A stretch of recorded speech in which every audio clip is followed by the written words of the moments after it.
সকাল হলেই বেচা কেনা শুরু হয়ে যায় আমাদের চন্ডপাড়া বাজারে। এই দোকানদার ভাইয়েরা চলে আসছে বিক্রি করতে। ওই যে বাজার, এটা হলো দরবারের রোড, আর এখানে আছে হলো মাছ বাজার। চলে আসলাম ভিডিও নিয়ে। এই যে নাস্তার দোকান একটা, দোকানদার ভাইয়েরা ব্যস্ত। এখন আমরা যাব মাছ বাজারে,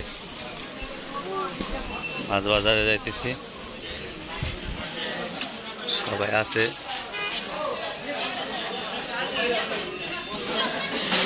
নদী থেকে মাছ কিনতে আসে, ইলিশ মাছ, পদ্মার। চলে আসছে মাছ নিয়ে।